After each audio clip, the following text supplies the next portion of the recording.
The Golden Trio: Harry Potter, Hermione Granger, Ron Weasley. They are the central characters in the Harry Potter books and films. But there are quite a few notable differences between these two platforms. So let's look into those. So in the book, Harry is portrayed more as introspective and emotionally complex. His internal thoughts and feelings are explored more deeply within the books, as often with so many books they are, and it is easier obviously to do that on paper. We understand his struggle with fame, loss and self-identity in the books. He has a more nuanced relationship with his friends, and he comes across more of a reluctant hero on paper as well. In the movies, his internal struggles are less emphasised, which, as I've mentioned, I'm not surprised about this, because going from paper to books, it's a bit harder for that to be portrayed. We saw the same in Hunger Games as well, or should I say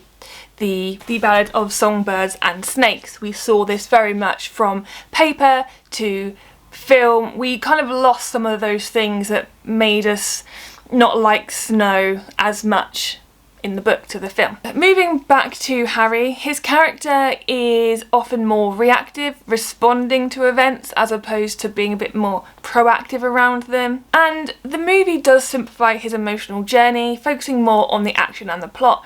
Now for me, I'm not too worried about this. I feel as though this is probably expected, because people don't want to sit there for 2 hours looking at an 11-year-old boy figure out his feelings. They want the action, they want the intensity, they want the plot, right? That's what they're after. So this, I completely understand the changes there. Moving on to Hermione. Now in the book, she's extremely fierce, loyal and intelligent, and she's a bit of a perfectionist, but we all know that. In the book, she spends a lot of her time on her love of learning, her activism, so you know, when she made the Spew campaign for the elves, and her deeper relationships with other characters.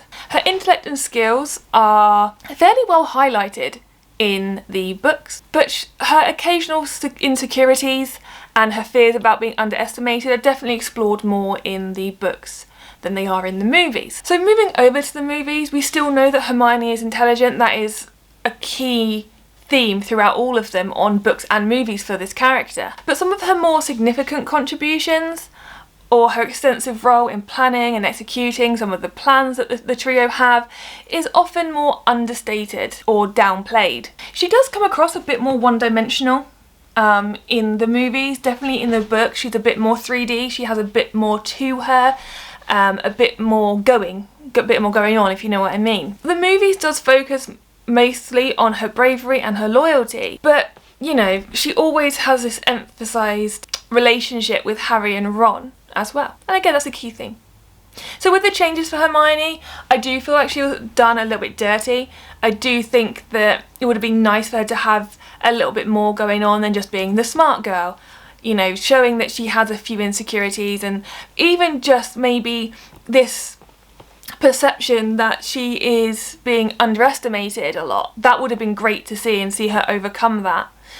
I mean, saying that, when you get to the last movie where her and Ron are saying to each other, always the tone of surprise or something to that effect, I think that kind of does come across there a little bit, where she's almost saying, well, you've underestimated me, but hey, look, I've pulled through again for you. That's just my thought though. Let's move on to Ron. So I feel personally that Ron was victimised the most moving from paper to movies. And as I go through, I'll explain why. In the books, Ron has a lot more depth to him. He has feelings of inadequacy, jealousy, especially in comparison to how Harry is got this fame, or Hermione's extremely intelligent. He struggles with self-esteem, but he does grow significantly through the series. He has a great character arc. He has great moments of courage and loyalty as well. Also insecurity. I mean, he's one of many kids.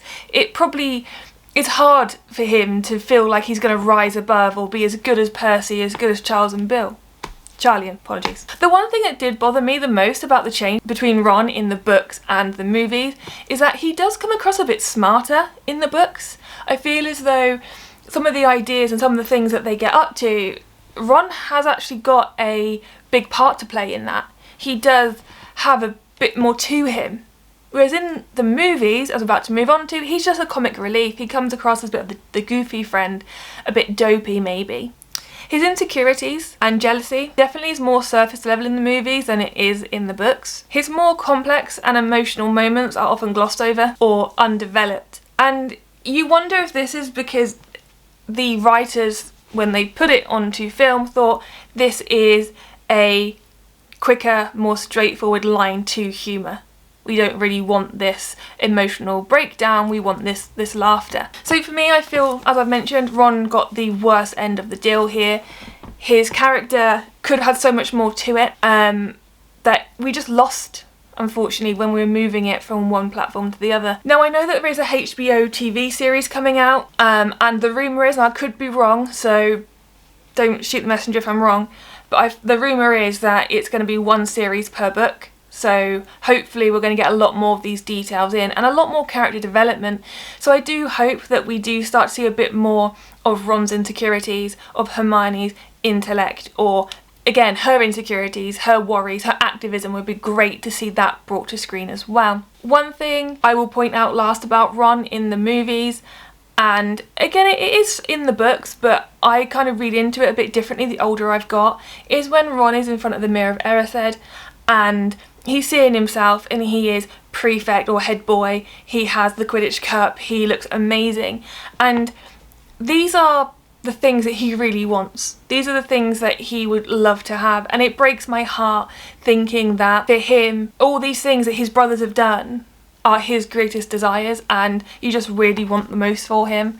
So yeah, I think there's a lot more to Ron that could have been explored. Understand why it wasn't from books to movies with all of the characters, but I do wish that a little bit more had kind of transpired a little bit with those. So let's just move on to character development and depth overall. So in the books, the development of the trio is way more detailed. So Harry's evolving relationship with each of them, as an example. His understanding of friendship and trust are key themes. Now, obviously he came from the Dursleys, so you can understand why it took him some time, but that evolving arc in this story is pivotal. Hermione has growing compassion, a sense of justice and leadership, but also I think I just want to add that she kind of starts to step back a little bit from being such a straight-laced person and understanding that sometimes you have to break the rules to get somewhere, even if it is for the right reasons. So I do like how she grows and she starts becoming such a stiff, basically. Ron, especially in the later books, had his self-confidence grown. Again, it's a bit more nuanced, but it's there.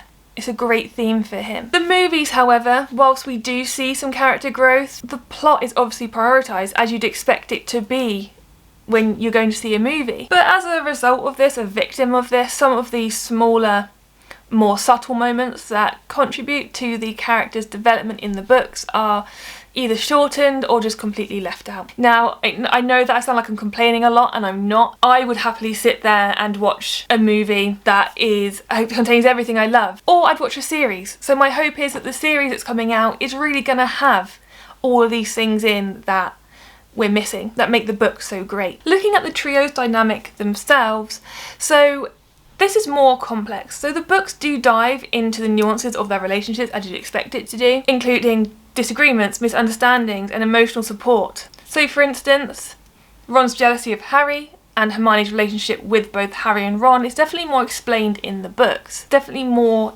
in depth and more explored. Whilst the trio's friendship in the movies is still obviously a main theme, the roles are slightly changed for each character. So Ron becomes the sidekick, Hermione is smart and the bossy one, and Harry is the brave hero. The film does focus more on the unity and the bravery that they have rather than their disagreements or moments of growth that make the relationship so interesting in the book. I mean, I know that we do see some falling out in the movies, especially in the fourth one, but there are definitely more moments in the books where they don't agree, or there are just moments of discourse. But again, we can't have everything, so what do we decide to leave out and what do we decide to put in? So let's talk about the key moments and events between each of them as well. So in the book, several of the key moments are more fleshed out. So for example, in The Half-Blood Prince, Ron's romantic relationship with Lavender Brown and the jealousy from Hermione is given a lot more attention. In The Deathly Hallows, Ron's temporary departure from the trio is handled with more emotional complexity. Whereas in the movies, these moments are just reduced to more brief moments, more brief scenes. For example, when Ron departs in Deathly Hallows, it's less impactful than it is if you read it. Although it definitely is an emotional time, it definitely is hard to watch because you just see this break coming. But the book does have a bit more emotional complexity around it. It's fair to say that the movies do a great job of capturing the trio's relationship and the essential aspects of them. But the books offer a more detailed view into struggles, emotions, events, and individual character arcs, as well as their joint progression. The films definitely are more plot driven with action rather than subtle and emotional moments. But what do we expect? I mean, that doesn't surprise me that that is the way. I feel as though if we had too much emotion in it, it wouldn't be as big as it was, and it wouldn't maybe appeal to all people. Either way, I love the books and I love the films. I think that a great job was done on all of them, and I cannot wait for this TV series. So look out for my review on that when that eventually comes out, because I will be definitely releasing a video on what I think. But that's it for today's video, guys. A slightly long one than I was planning, but I just think there's so much to say, and this is the shortened version of it as well. Don't forget to subscribe, we've got a lot of cool stuff coming up this year. Let me know what you'd like to see in the comments, or what you think about the changes between the books and the movies. And until next time, you take care.